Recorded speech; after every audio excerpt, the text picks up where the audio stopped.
Okay, everyone, I am back. I don't know, is Miranda asleep? Yeah, Miranda's asleep, so I'm going to have to be a little quiet. But I did rearrange my desk a little bit. Okay, we'll get to that in a moment. Everything's a little bit of a mess. I got that out because I just fed all the fishes. My newest is still eating, which we'll get to him in a moment. I got all my animal parts out here, including the mouse.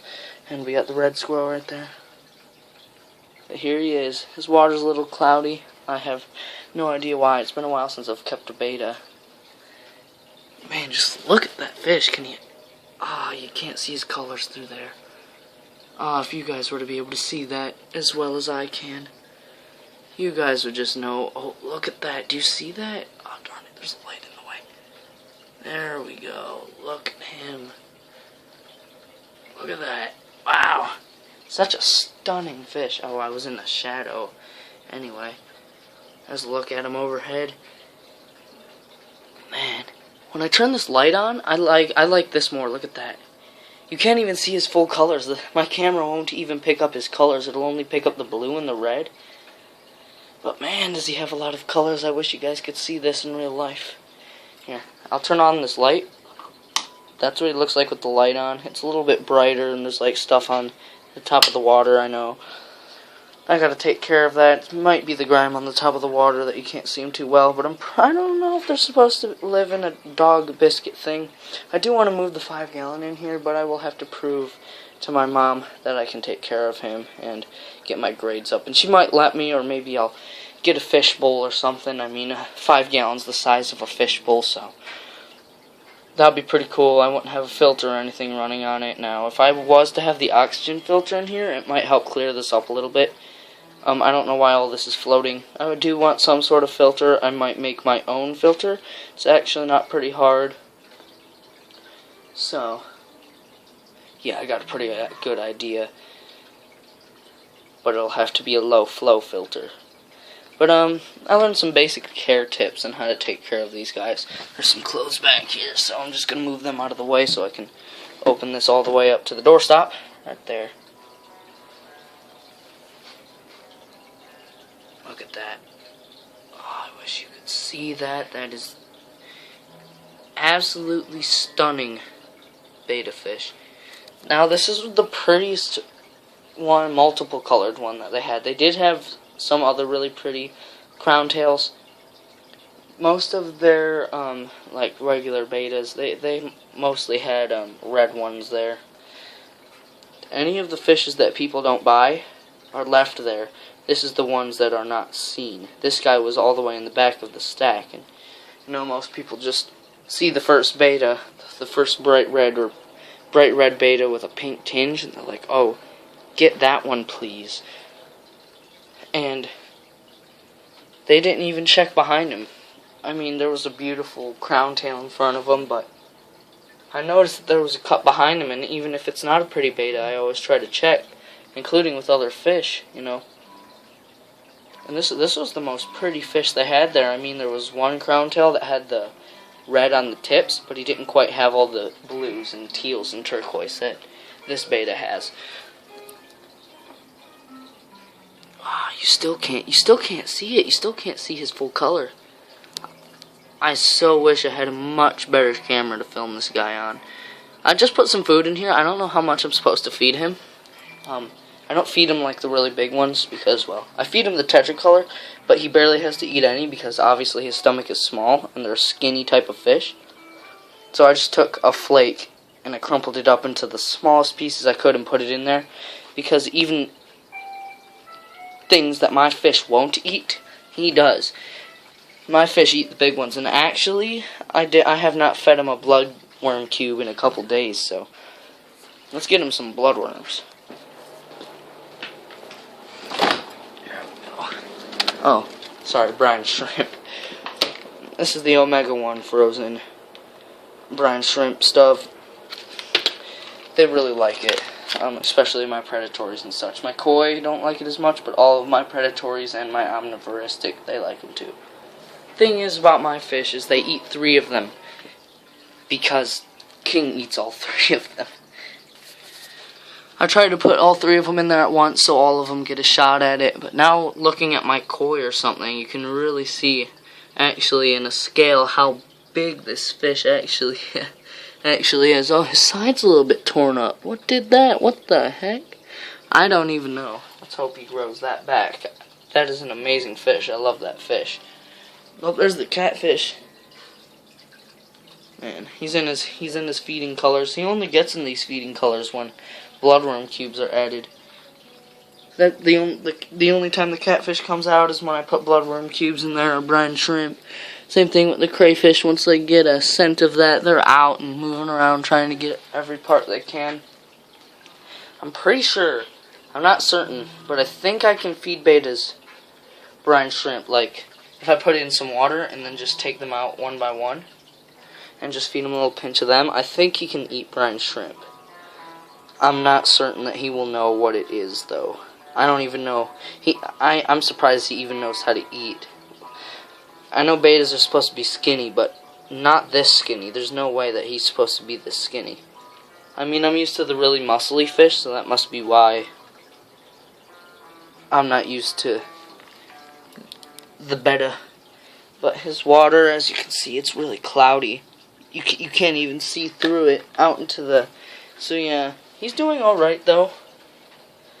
I mean, he's not doing like... They're not a fast-moving fish anyway, so I don't really think it matters. One of the things you gotta know, I thought that it might work, but the light has to be a really, really low quality light. Like a light like this, but less bright.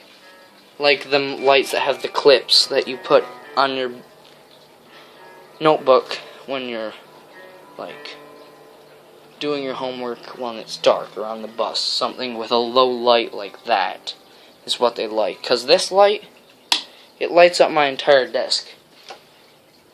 Boom. Look, it lights up my entire desk. And my fish does not like that at all. Because when I got home, he was hiding at the bottom. They don't like... Look, I blinded you. But it lights up my entire desk, because when I turn it off, it gets like really dark.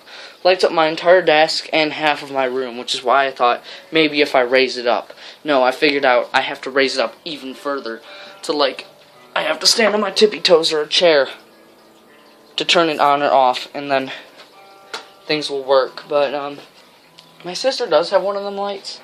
She doesn't use it too much, so I might ask her if I can use it for my betta.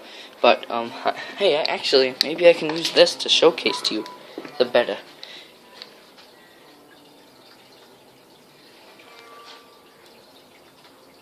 Oh my gosh.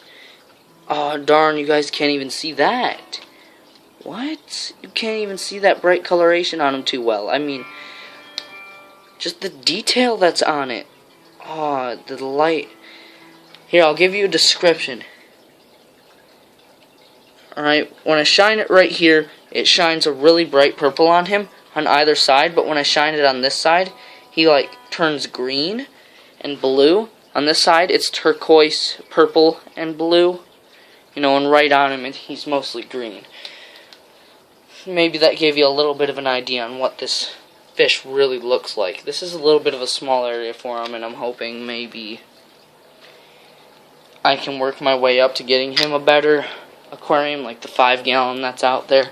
It's not too big, but it's not too small, you know, so I'm going to take the rest of this video, instead of filming my betta, I think I'm going to go outside and show you the mice, because we haven't done that in a while, so let's go do that. Alright, let's go. Alright. Now, I really want to try. I know I'm saying this a lot, but I really think it might be possible that if I do a lot of my work, because I don't do a lot of my work in school. Yeah, I know, I'm stupid. But if I do a lot of my work and get pretty good grades, finish my homework, maybe my mom will let me bring the 5-gallon inside of her. I don't know. She didn't even want me to have the fish, as you seen in the last vlog. She despised of me getting the fish. She was just getting it so I would shut up about it. And I said K, because I wanted the fish. Anyway, here we are. Everything is really messed up in here. I have to feed them and stuff. They've ripped everything apart from top to bottom.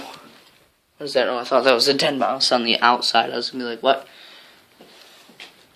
But anyway, they're hiding somewhere in there. I just cleaned this and they've already got pee everywhere in it. I just cleaned that thing. Yeah, everything's getting messy again. Here's the 5 gallon though. It's not too big. Holds 5 gallons. It's bigger than the thing that I got in there for him right now, which is a 1.5 gallon. You know, this is a 5 gallon. It won't take up too much of my desk, being my desk is about to my hand. It won't take up too much of my desk. It'll just have some water in it, probably about to here. So I don't put a filter in there, probably up to here. You know, I'll put gravel in the bottom and stuff, and plants to make them feel good, and then I'll have room for the aerator. First of all, though, I gotta do my work in school so I can get that done. Now, I have a lot of aquariums because I sort of collected them for a while. I used to have a 40 gallon, which I kept turtles in the summer, which was also my first spot for Bluey. You can see Bluey, she's dead now, but you can see Bluey in turtle trouble, which is a really old video of mine, but you can see her in there. I caught her at a place that we go camping a lot, that's all I'm going to say. But what I've been filming at for the past few seconds, that is another 10 gallon, 5 gallon. There is both my other 5 gallon and 15 gallon that I had King and the other fish up in the attic. And, of course, there's my bird cage. That and that are mine. They both connect together, and that's where I kept the mourning dove. I used to keep toads in this. For some reason, I've kept frogs in that. I've actually kept goldfish in that white bucket right there, because I bought a whole bunch of feeder goldfish and put them in there, and they actually got to, like, this long. Which I'm getting more feeder goldfish, too, so that just adds to it. Basically, anything in here is mine, as long as I use it correctly and put it back and don't break it. My mom is alright with me using it, which is why she was alright with me doing the squirrel skin. She trusts me with a lot of this stuff because I know what I'm doing with animals. I think they're going on almost their first month here. Maybe a little over. Yeah, it's March 1st. I got them the beginning of February, so yeah, it gotta be a month at least. I'll check YouTube in a moment. But if I make too big of a mess in this shed, which I gotta clean it up right now, well, not right now, I'll do it later, but if I make too big of a mess in here, my mom's gonna say, nope, get out, get rid of all of your animals in here, and leave. Yeah, I won't be able to use the shed. What I want to work for right now, though, there used to be a snake in here, but I got rid of him because it was too cold. If you're wondering why there's stuff in there, at least. It's pretty big for the Betta. The Betta's only, like, he's only this long. Right here, that's about 2 inches. That would be him in the 5 gallon. It is perfect size for him, and he has a lot of room to explore. They're like a heavily planted aquarium with mostly live plants. So they like it as natural as possible. They don't like purple plants or anything like I have in there. I just thought that might suit the fish a little bit, but I honestly didn't know what color I was getting. Once I put the camera down to go into mire, though, I said, Daniel, you're going to get one color type of fish. Alright, you are going to get one that is completely black with a tint that shines blue or turquoise or, yeah, it was blue, turquoise, and teal. It's going to have red on the tips of the fins. It's going to be a crown tail. It's going to be small so it has room to grow. Male, crown tail fins not too long, and also in a way shines a tint of green. And if I didn't find that, I would wait till I found a betta with my exact coordinates. But somehow, poof, there's one in there that I wanted. Well, buy it. And I did. And I absolutely love him. He's up there with my koi right now. Like, in my heart status. Yeah, that's how he started up. That's him right there. Hope you all enjoyed my betta video. See you all in the next one. Bye.